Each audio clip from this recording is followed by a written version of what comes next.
Sëmundjet tumorale vazhdojnë të jenë një nga sfidat më të mëdha të shëndetit publik në mbar botën.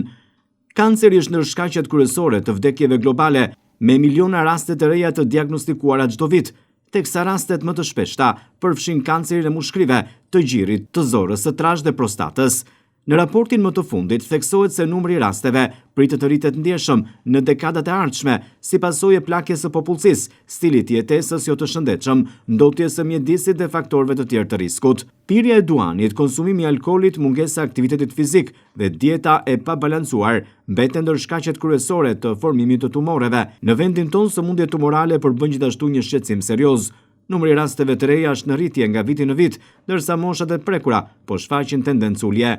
Mjekët onkolog theksojnë rëndësinë e diagnostikimit e ershëm, pasi zbulimi në fazat fillestare rrit ndjeshëm mundësinë e trajtimit të suksesshëm.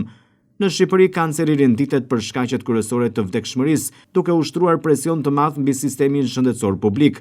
Sipas të dhënave nga Instituti i Shëndetit Publik, vjet rritje rasteve të kancerit të mushkrive, gjirit dhe zorrës së trashë. Specialistët theksojnë se kontrollet parandaluese dhe depistimi i ershëm mbeten ende në nivele të pamjaftueshme, sidomos në zonat rurale, çka ndikon në diagnostikimin e vonuar të sëmundjes.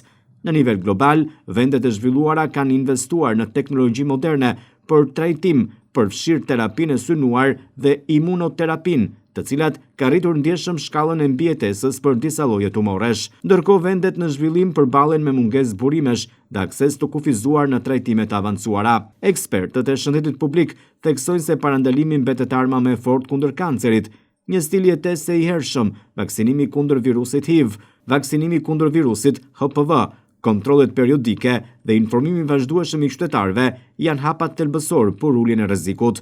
Sëmundjet tumorale nuk janë vetëm një sfidë mjekësore, por edhe sociale dhe ekonomike. Lufta kundër tyre kërkon bashkëpunim mes institucioneve, profesionistëve të shëndetit dhe vetë qytetarëve. Vetëm përmes ndërgjegjësimit, parandalimit dhe investimeve në shëndetësi mund të përballemi me sukses me këtë sfidë globale.